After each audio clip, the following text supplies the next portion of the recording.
On July 16, 2011, in Colusa County, California, 7-year-old Fabian Ayala sat in his father's truck while his dad worked on a farm nearby.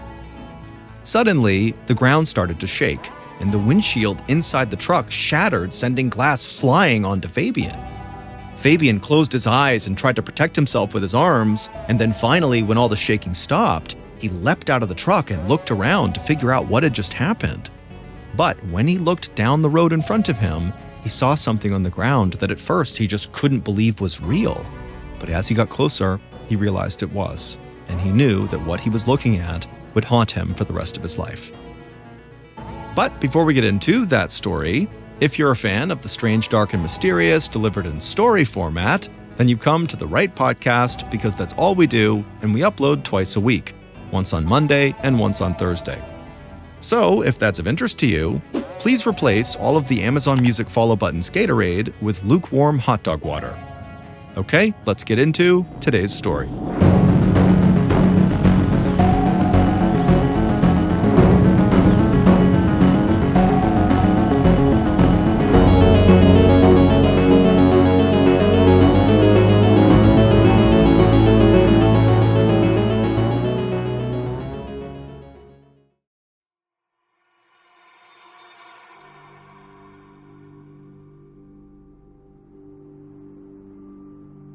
On a hot July afternoon in 2011, 43-year-old Roberto Ayala drove his white Ford F-250 truck down a private farm road past a field of sunflowers in full bloom. Roberto had worked that farmland outside of the small town of Colusa, California, since he was a young man, but looking out at that sea of yellow flowers in the sunlight still took his breath away. Roberto glanced over at the passenger seat and saw his 7-year-old son, Fabian, staring out the window, also transfixed by the flowers. Roberto smiled. He wanted all three of his kids to appreciate the beauty of nature as much as he did. The sunflower field was part of 1,800 acres of farmland owned by the Moore brothers, two wealthy and powerful men in their 70s. Roberto had started working for the Moore brothers decades earlier as a farmhand, and the brothers had taken to Roberto almost immediately. They thought Roberto was a natural farmer who understood the land even better than they did. And so the Moore brothers had quickly come to trust and rely on Roberto. They had looked to him to weigh in on major decisions about their farmland, like what to plant and when to plant it. And within a short period of time, Roberto had gained more responsibility within the Moore brothers' family business, and eventually they made Roberto their farm manager.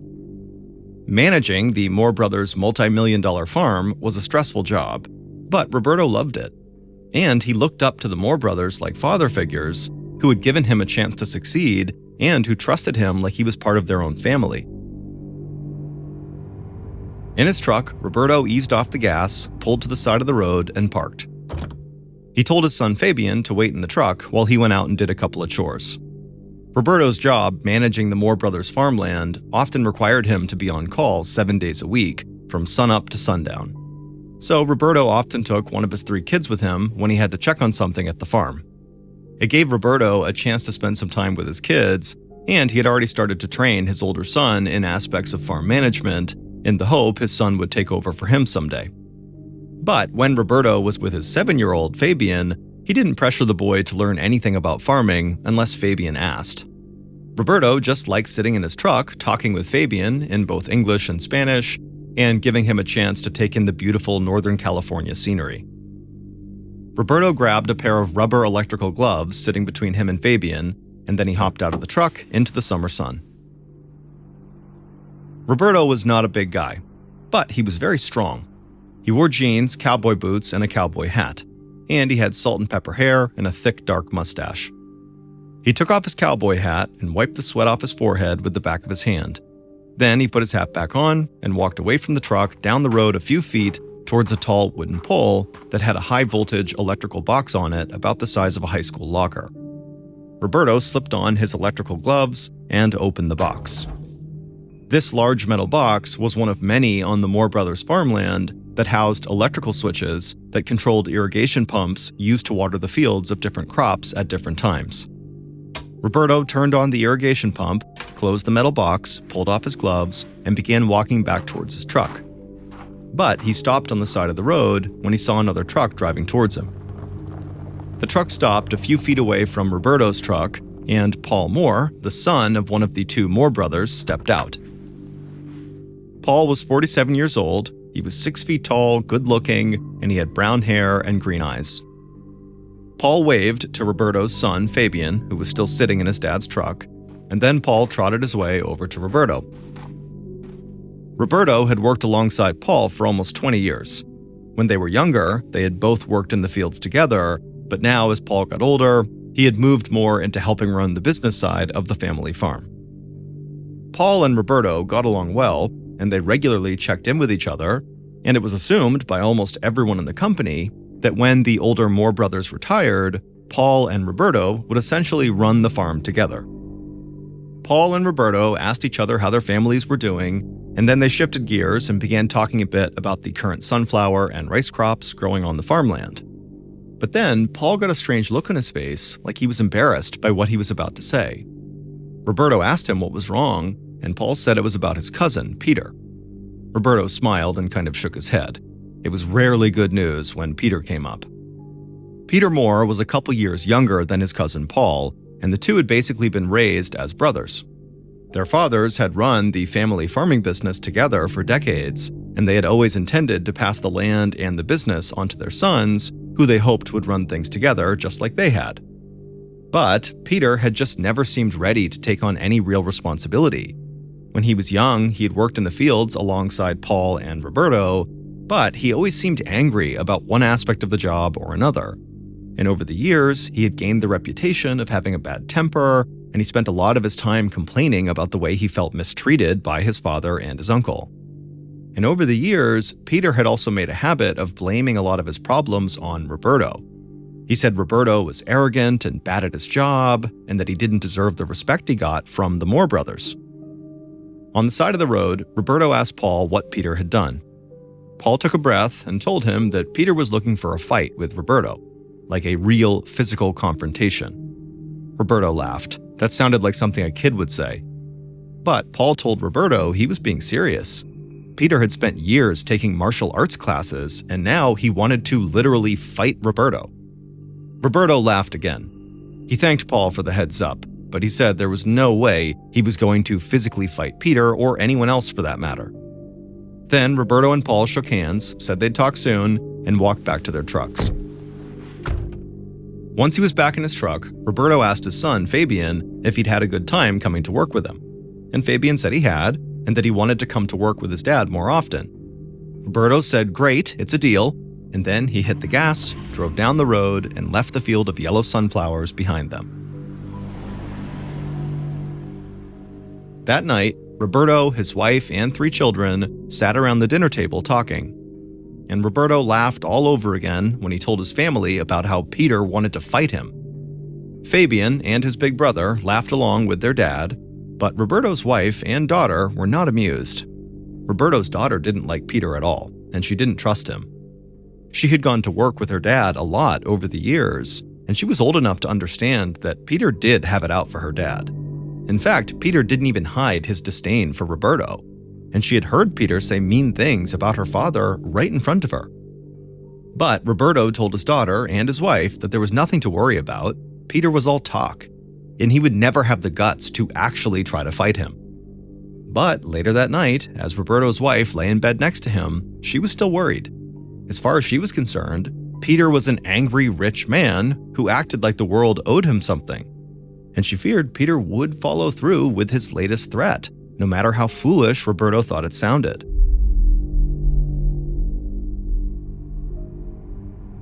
A couple of weeks later, on July 16, 2011, Roberto was back in his white Ford F-250 with his 7-year-old son, Fabian, at his side in the passenger seat. Roberto was in his usual work clothes, jeans, cowboy boots, and a cowboy hat, and Fabian wore a cowboy hat too, exactly like his dad's.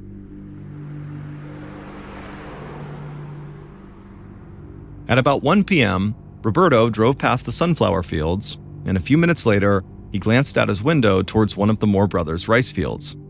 He pulled the truck over and parked on the side of the road. Roberto told his son to wait in the truck, and then he grabbed his electrical gloves and he hopped out and walked towards a large metal high-voltage box on a wooden pole like he had done a couple weeks earlier. It was time for Roberto to irrigate this rice field. As his dad walked off, Fabian stayed in the truck as he was told, staring back at the sunflower fields in the distance. The young boy already shared his dad's appreciation for the beautiful flower. Then suddenly, Fabian felt the ground begin to shake, and the windshield glass shattered. Without thinking, Fabian threw his hands up in front of his face, and he felt shards of glass stinging his arms. Fabian screamed and looked around, totally confused. Growing up in Northern California, Fabian was already familiar with earthquakes, and for a second, he thought that's what this must have been. But then, Fabian stepped out of the truck, and he felt an intense heat on his face. He stumbled towards where his dad had walked off to, and when he looked out towards the rice fields, he began screaming and crying. He called out to his dad, but his dad didn't respond. Fabian looked up and down the isolated farm road, but there was nobody in sight, so the 7-year-old boy just turned around and began running back down the road towards the sunflower field. Fabian ran as fast as he could, and as he did, his cowboy hat fell off the back of his head, but Fabian didn't even stop to pick it up. He just kept on running. Several minutes later, Fabian reached the sunflower field. He'd gone to work with his dad enough to know there was a small neighborhood on the other side of this field, so he rushed into the tall stalks of the flowers and ran through the field as fast and as hard as he could. But as Fabian ran, he felt his feet sinking into the mud that recent irrigation had caused. Fabian stopped, bent down, and pulled off his shoes and socks. Then he just kept on running through the field barefoot, holding his shoes in his hands. As he ran, tears streamed down his face, mud covered his feet, and his legs felt like they were on fire, but Fabian did not stop. Finally, after running 2 miles barefoot in the hot summer sun, the 7-year-old boy burst out of the field into a clearing. He looked up and he saw a few small houses on the other side of the clearing, so despite being totally out of breath, he forced himself to just keep on running. When he reached the other side, Fabian stumbled up the walkway to the first house he came to, and he knocked on the door and screamed at the top of his lungs. Seconds later, the door flew open, and a woman saw the little boy standing there yelling and covered in mud. The woman rushed out of her house, wrapped her arms around the boy, and pulled him inside. She asked him what was going on, and Fabian coughed and wheezed, and he looked up at the woman and he told her he had come from the rice field with his dad, and his dad was on fire. The woman grabbed her phone and immediately dialed 911.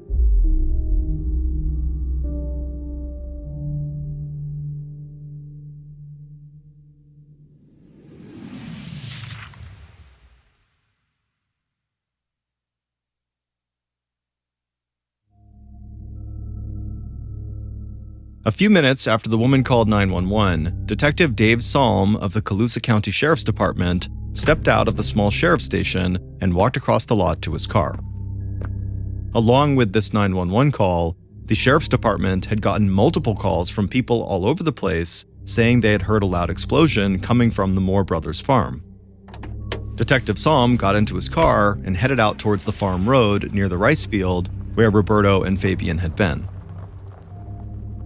Calls like this were not a regular thing in Colusa County, but they weren't too out of the ordinary either. As a sheriff's detective, Salm spent a good amount of his time investigating potential industrial accidents in the area. Farming was dangerous business, and unfortunately, Salm had witnessed his share of serious injuries and deaths related to faulty farm equipment and just plain bad luck. Thick black smoke hung in the air as Salm pulled onto the farm road that led to the rice field. He hit the gas and sped toward the road, and soon he could see the swirling lights of the fire trucks up ahead. And as he got closer, the heat from a burning fire hit him even inside of his car. Salm pulled over to the side of the road far enough away from the scene that he wouldn't interfere with the fire department who was trying to put out the fire. And after several minutes, the fire department got the blaze that had engulfed part of the rice field under control. By that time, a few other officers from the sheriff's department had arrived, so Salm led his small investigative team down the road to where the fire had been put out. He walked past Roberto's white truck, and he saw shattered glass from the windshield and windows scattered over 10 feet on the ground. Then he walked closer to the rice field and he saw the splintered fragments of what used to be a tall wooden pole. The large metal box that had once been attached to this pole was nowhere to be found. Just then, a member of the fire department approached Salm. The two men had worked together several times before. The firefighter led Salm and his team past pieces of metal on the ground and around behind one of the fire trucks. When they got back there, Salm could still see the smoke in the air and he could feel it in his lungs, and he covered his mouth and his nose and then looked down at the ground. And when he did, he shuddered. Because he was staring at the burnt remains of a person. It was the charred body of Roberto Ayala. Detective Salm tried to catch his breath, but the smoke and the shock of the sight of Roberto made it very hard to breathe. Salm had investigated plenty of industrial accidents, but he'd never seen anything even close to this. Salm knelt down to get a better look at Roberto, and it was obvious he'd been badly burned for an extended period of time. But Roberto's cowboy boots looked like they'd almost remained untouched. So Salm got down as low as he could and craned his neck to get a good look at the bottom of Roberto's boots, and he saw there were several burn holes, each an inch wide on the sole of the boots. Salm called over members of the fire department. He thought he knew what those burn holes meant, but he wanted a second opinion. So a few of the firefighters crouched down next to Salm, and they looked at Roberto's boots as well, and all of them agreed the holes on the bottom were a clear sign of electrocution. Even though the wooden pole had been obliterated, Salm knew there had been a high-voltage unit attached to it at some point. So he sent members of his team to go look for parts of this locker-sized metal box that would have housed the electrical switch that controlled the irrigation pumps. And while the team fanned out to look for remnants of the box, Salm and members of the fire department talked through what they thought they were seeing. They had all encountered electrocution in industrial accidents, but this scene just seemed different than anything any of them had dealt with before.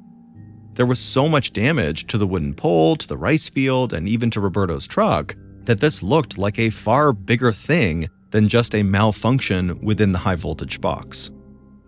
Detective Salm prided himself on his work ethic and his commitment to his community, but he never pretended to be some kind of Sherlock Holmes who could figure everything out. And he was more than willing to admit that he had no idea what had happened to Roberto and that he badly needed help investigating this. And so Salm grabbed his phone and reached out to Pacific Gas and Electric, the utility company that provided natural gas and electricity services to millions of Californians. And later that day, that company sent crewmen out to the scene, but when they arrived, they felt as lost as Detective Salm was. They told him they had never seen a blast radius on that scale in any kind of incident involving a high-voltage unit like the one Roberto would have been using. Then, members of Salm's team returned to the scene with the door of the high-voltage box that was on that pole, and they said they had found it over 150 feet away from where it had first been on the pole. And when Salm and members of the fire department heard how far that door had flown from this explosion, they admitted that they really didn't know if the explosion had been an accident or if maybe it had been caused by a bomb on purpose.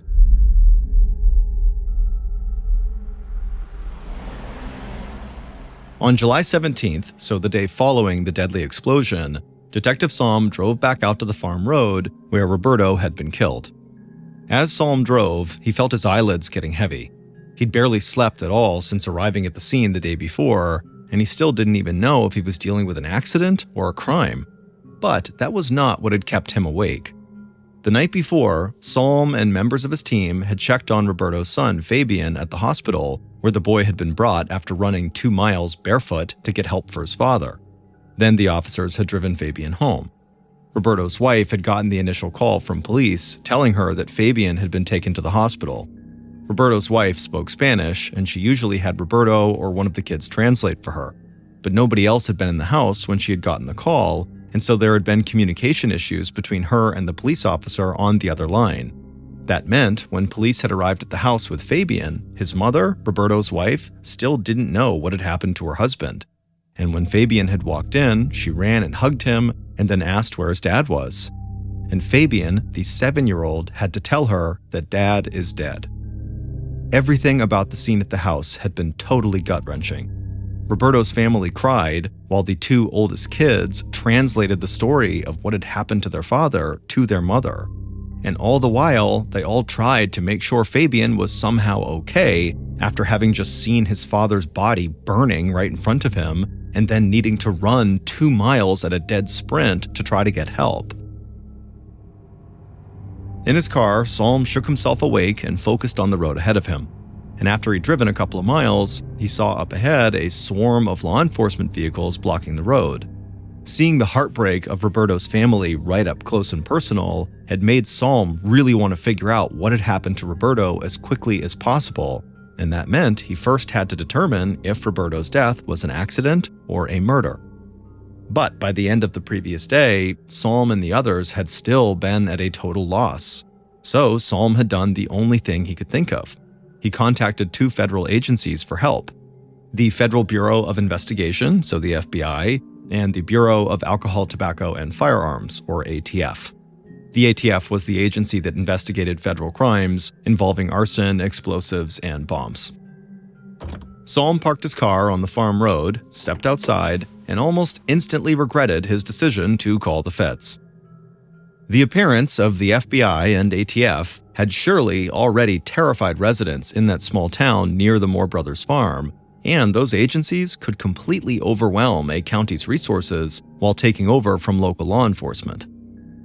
Salm smiled and waved at the big group of feds out in front of him as he approached a particular ATF agent who was on the scene, but all Salm could think about was how he had possibly brought this circus to town for nothing more than maybe just an industrial accident. The ATF agent he approached introduced himself to Salm. The agent was tall and skinny, and he wore glasses, and Salm thought the guy seemed oddly excited for somebody who was in town to investigate a horrible death. But the ATF agent told Salm that they found evidence he needed to see. The agent led Salm down the road past several other members of the ATF and also the FBI, and then walked him over to a large piece of metal that was laid out on the ground. The agent said someone had found this piece of metal in a canal not far from the rice field and brought it to the agents because the person thought it might have something to do with the explosion that had occurred. And the agent said that that person was right. He crouched down and motioned for Salm to do the same, and then once they both were down there, the agent pointed to a series of markings on this piece of metal. Salm just stared at the agent and asked him what they were looking at. The agent said he would need to run a series of tests on the metal fragment to determine exactly what had happened, but the markings on the piece clearly indicated that some type of bomb had been detonated in the high-voltage box that housed the switch for the irrigation pump.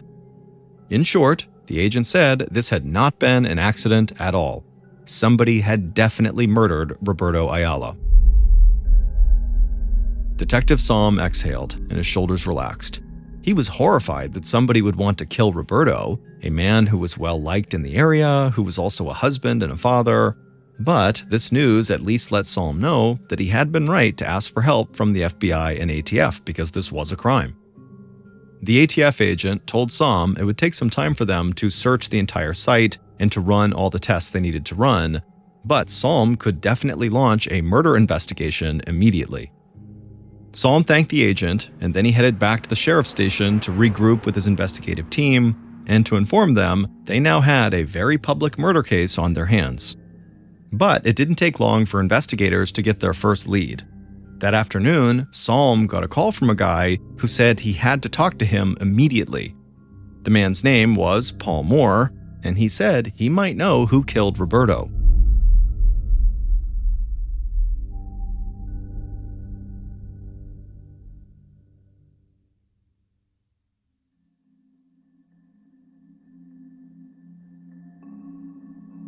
Later that day, Paul Moore, the heir to the Moore Brothers farming business, stepped into the sheriff's station. Salm had been waiting for Paul to arrive, and so when he did, he went right over to him, shook his hand, and thanked him for coming in.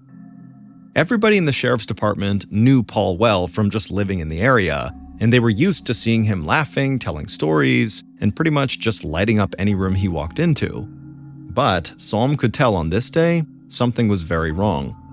Paul looked pale and worried, and when he greeted Salm, his voice was quiet and shaky. Salm, along with another detective, led Paul into a small office and closed the door behind them so they could talk privately. Paul took a seat at a small table, and the detective sat down across from him.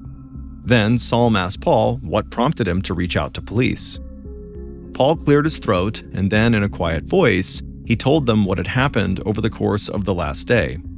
Paul said that he and his father had been eating a late lunch together when they got the call about Roberto. At first, both men had just sat there in shock. Roberto was like part of their family, and they couldn't even come to terms with the fact that he was now gone. But once they heard there had been some sort of explosion and that's what had killed Roberto, they immediately began to blame themselves. Everyone in the company, including Roberto, was diligent about keeping their equipment as safe as possible. So the idea that a faulty electrical box had just killed Roberto just destroyed Paul and his father. But then, earlier that morning, after the ATF and FBI had rolled into town, Paul and his father knew something else was going on. And because of their status in town, they had been able to get information quickly about what appeared to be a criminal investigation, not a query into an industrial accident. Saul and the other detective nodded and said Paul was right.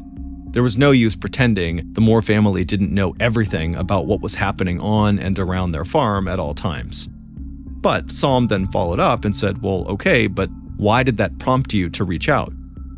Paul looked both detectives in their eyes, and he said as soon as he realized somebody may have killed Roberto, there was only one person who came to mind, and that was his own cousin, Peter. A look came across Saul's face like he'd just heard the most obvious thing ever, and he couldn't believe he hadn't already thought of it. Detective Saul, like almost everyone in town, knew about Peter's bad temper and about his strained relationship with his father and his uncle. Paul said that his cousin Peter had always been a total jerk to Roberto, and just recently, he had even threatened to physically fight Roberto. Paul usually just told himself that his cousin was all talk and that he would never actually do anything to Roberto, but recently, Paul said Peter really seemed more angry than usual at Roberto. Paul reached into his pocket and pulled out his phone. His hand was shaking as he pulled up text messages between him and his cousin Peter. Paul held out the phone, and the detective working with Saul took it from him. Then he and Saul scrolled through a series of text messages that Peter had sent to Paul over the past couple of weeks, and in these texts were a series of very harsh criticisms of Roberto. Peter had messaged Paul to tell him that the rice fields were a total mess and that it was all Roberto's fault, and that Roberto really needed to be fired. There were also text exchanges between the cousins in which Peter talked openly about wanting to physically attack Roberto. After talking a bit longer, the conversation reached its natural conclusion, at which point Paul got up and Saul thanked him for coming in, and then after Paul had left, Saul quickly gathered the other members of his team. Peter's very hot-tempered reputation and those text messages they had just seen were enough to immediately make Peter their primary suspect. But there was something else that jumped out to Detective Saul. The ATF agent that Saul had met with said he believed whoever planted the bomb that killed Roberto would have to understand how the electrical equipment worked, because the bomb had been connected to the high-voltage system used to start the irrigation pumps. And Detective Saul knew that Peter had spent the bulk of his life on the family farm, and he had grown up learning every aspect of the business, so he would absolutely know how the electrical equipment worked. So Saul didn't waste any time. Using the text messages from Paul and evidence the ATF and FBI had found at the crime scene, Saul secured a warrant to search Peter's house and to conduct around-the-clock surveillance on him. Saul hoped he could bring this case to a close within a couple of days. On July 19th, so 3 days after the explosion that killed Roberto, Detective Saul and his team rifled through everything inside of Peter's house. As Saul led the search, one thing kept coming into his mind, and it wasn't Peter's possible guilt or even the explosion itself. It was the bravery that Roberto's 7-year-old son Fabian had shown. This boy had been just feet away from the explosion. Shards of glass literally had flown at him, and he had seen the horrific sight of fire ravaging his father's body. But this little kid had turned and ran miles to get help. As terrified as he must have been, he had done everything he could to try to save his father. So Salm told himself that he not only owed it to Roberto to solve this case, he also owed it to Fabian. It was Salm's job now to do everything he could, just like Fabian had done. Salm was standing in Peter's home office when a deputy came in to tell him that Peter and his wife had just pulled up in front of the house. Salm nodded and went to meet them. Peter was already rushing towards the front door when Salm stepped outside. And Peter started yelling immediately. He wanted to know what the police were doing there. And Salm told him they had a search warrant, and so Peter knew right away that he had to be a suspect in Roberto's murder. Then Peter did something that took Salm by complete surprise. Right there in front of his wife and other police officers, Peter launched into a tirade about how arrogant Roberto had been and how he had never liked Roberto. But Peter said that just because he didn't like Roberto, it didn't mean that he, Peter, was a killer. After this exchange, Salm just nodded and walked back into the house to continue the search, while other officers stayed outside with Peter and his wife. The initial search of Peter's property didn't provide police with a smoking gun or anything like that, but they did confiscate Peter's computers and his cell phone. And when Salm left the house, he was still convinced Peter was the killer. This guy couldn't even contain his hatred for the victim, while police were actively searching his house. But as investigators began their surveillance of Peter and they continued to search other properties that belonged to Peter, this case would take a baffling turn. And Detective Salm would soon start to feel like he was living in some kind of Hollywood crime thriller. On the morning of August 12th, almost a month after Roberto's murder, Detective Salm sat down at his desk at the sheriff's department, and when he did, he saw there was an envelope with the words Ayala case written on it. The words had been made with a label maker and then photocopied onto a piece of paper, and the small envelope had 8 stamps on it, way more than were needed to send it in the mail. Salm opened the envelope and took out a letter that was addressed to the investigators.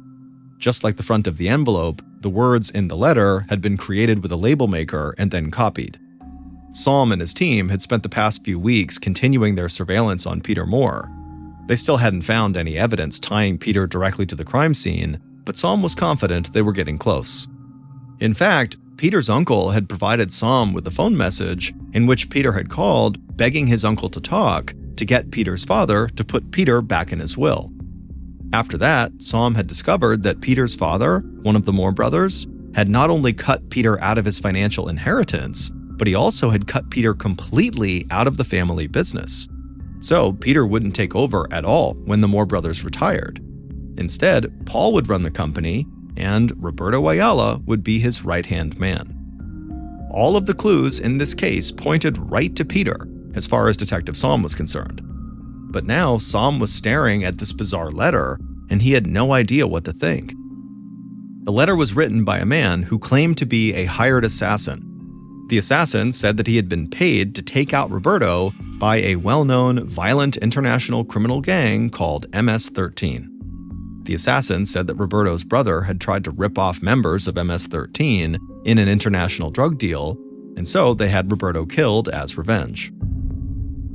But that wasn't all. The assassin said MS-13 wanted him, the assassin, to strike again and kill Roberto's brother and other members of his family next. But this assassin said they had seen the light and did not want to kill anyone anymore, so he was now trying to help the police without giving himself up. Salm put the letter down and just stared off into space for a minute. He was a detective in a small sheriff's department in a small county. This case was already bigger than anything he'd ever dealt with, and now he had this letter from an assassin like a cop would get in some kind of a crazy action movie. None of this made any sense to Salm, and he was at a loss for what to do next. So he reached out to his new contacts in the ATF and the FBI and shared the letter with them. The federal agents agreed with Salm that the letter was very strange, but they didn't want to ignore any possible lead. And so they started to investigate the MS-13 crime group to see if they could find any connection to Roberto, his brother, or anybody else in the county. Then, 2 days later, Detective Salm was back at the station, and he found another envelope with the same kind of label on it as the last one sitting on his desk. And when he opened this envelope, he found a single page with a detailed diagram of the bomb that was supposedly used to kill Roberto. Salm immediately contacted ATF agents, and when they looked at this diagram, they confirmed that it matched the type of homemade bomb they believed had killed Roberto. So whoever sent this diagram, professional assassin or otherwise, definitely had intimate details about the murder weapon. So, over the next week, the investigation shifted focus to MS-13 and the letters Salm had received. Still, Salm never gave up on the idea that Peter Moore had been involved in Roberto's murder in some way. But Salm still could not find clear evidence that could tie Peter to the murder. And investigators also couldn't identify or locate this mysterious assassin who had supposedly sent these letters. So Salm and his team started to lose hope. They had felt kind of overwhelmed from the beginning of this investigation, and now things had gotten so crazy and far-fetched that they couldn't even see how they were going to figure out what had really happened to Roberto. And Salm really felt guilty, like he was letting Fabian and the rest of Roberto's family down. On August 20th, over a week after that first letter arrived, Salm was sitting at his desk. At this point, he almost expected something totally bizarre and straight out of a movie to happen daily in this investigation. And almost on cue, Salm's phone rang. He answered, and he heard a muffled voice on the other end. Salm asked who was calling, but the person wouldn't say who they were. They simply said they had information about Roberto's murder that investigators needed to hear. Then, the caller said one simple thing and hung up. And once again, Detective Salm sat there stunned. This just seemed like more crazy movie stuff to him. But then, he felt a jolt of energy. Something the anonymous caller said suddenly made complete sense to Salm. He got up from his desk and called his team together. Then he contacted the federal agents who had been working with them. Salm told them all about this phone call he just got, and then he showed them a piece of evidence that he thought supported what the caller had just said. And everyone on the team thought Salm was definitely onto something. It would take several weeks for investigators to put everything together, but they would eventually figure out what happened to Roberto out on that isolated farm road.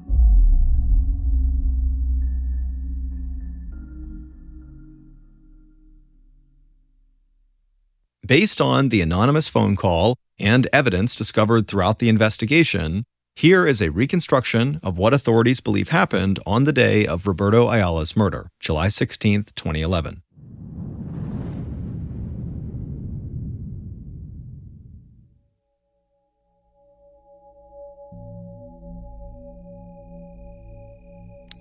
A flashlight clicked on, but it was still very dark on the secluded farm road.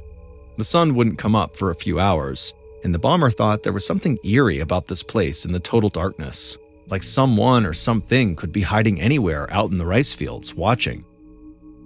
The bomber shook off those thoughts, though, and followed the beam of light down the road towards the wooden pole with the large metal box attached to it. The bomber wore all black and had a large black bag slung over their shoulder. The bomber walked down the road and eventually reached the pole, at which point they put the bag on the ground. Then they opened up the high-voltage metal box and then crouched down and unzipped their bag. They shined the flashlight into the bag, and they could see the homemade pipe bomb they'd constructed.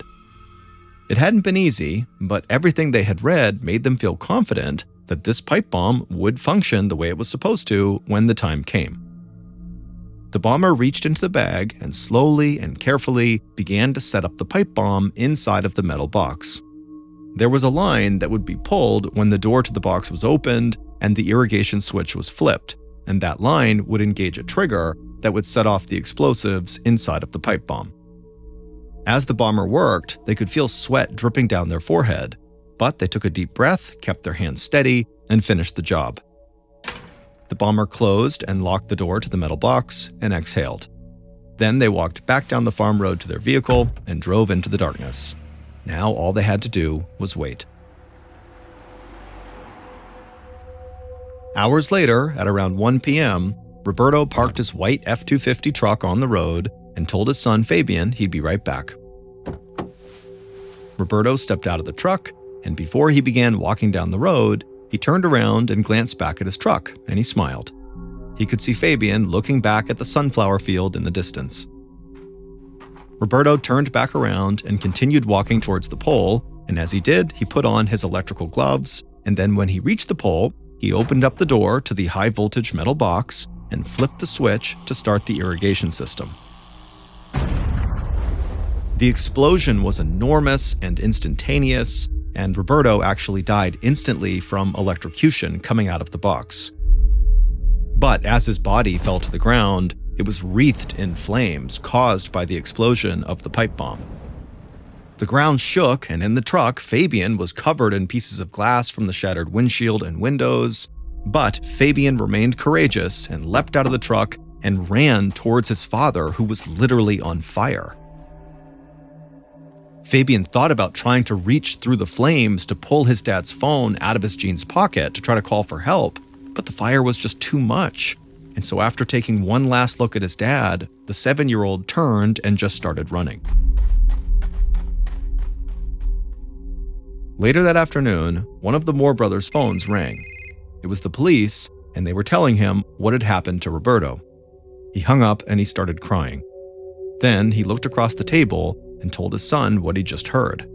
His son looked stunned. He said there was no way this could be true. But as an outward expression of hurt and confusion came across the son's face, internally, the son felt completely relieved because he knew his homemade pipe bomb had just worked. Paul Moore had killed Roberto, not his cousin Peter, who Paul immediately had thrown under the bus. It would turn out that Paul hated Roberto just as much as Peter did, but Paul did a better job hiding it. And when Peter had lost his inheritance and his chance to someday run the family farm, Paul had begun to fear that his father and uncle could do the same thing to him. And then the Moore brothers had begun to talk about possibly making Roberto a financial partner in the business, and at that point, Paul had just had enough. And so Paul got to work building his pipe bomb. He knew Roberto's irrigation schedule, so he knew exactly when and where to plant the bomb. While he waited for the day to come that he would be able to kill Roberto, Paul began accumulating evidence that would send investigators directly to his cousin Peter. In fact, Paul was the man who had brought ATF and FBI agents the piece of metal found in the canal that made it clear Roberto had been killed with a bomb. But when investigators failed to arrest Peter right away, Paul had decided he would need to throw them even further off of his trail. Paul was the one who had created the letters from the assassin, and he had dreamed up the story about Roberto's brother being connected to MS-13. Paul thought it was a perfect plan, like something right out of a movie. But it was actually the fake assassin letters that eventually got Paul busted. The anonymous caller who contacted Detective Salm told him that he was looking into the wrong cousin. Paul, not Peter, was the guilty party. At first, Salm had thought the anonymous caller was maybe just Peter trying to now throw suspicion on Paul, but then, as Salm thought about it, something from early on in the case came back to him. In the text message exchanges between Peter and Paul often used numbers as abbreviations for words, like using the number 4 in a sentence like, "I have something for you." He would actually put the 4 instead of FOR. And when Salm went back to the letters from the supposed assassin, it turned out the assassin used the same type of abbreviations. And so with this anonymous call, which by the way would stay anonymous, we don't know who called that in, and the connection between Paul's texts and the assassin's letters, Salm and his team searched Paul's home. And tucked away in his office, they found evidence that did link him to the diagram of the bomb that the alleged assassin had sent to the police. And soon after that, police arrested Paul. Paul was found guilty of murder and sentenced to life in prison without parole. Roberto's son, Fabian, who had so bravely tried to run to save his father on the day he was killed, spearheaded a project to erect a memorial in his father's honor at the elementary school where Roberto had gone as a child. And in 2022, Fabian graduated from high school as a varsity football and soccer star.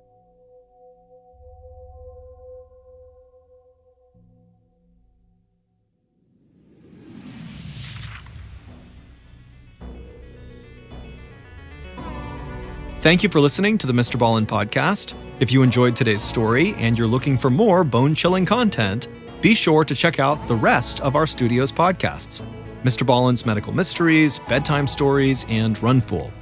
Just search for Ballen Studios wherever you get your podcasts. If you want to watch hundreds more stories just like the one you heard today, head to our YouTube channel, which is just called Mr. Ballen. So that's going to do it. I really appreciate your support.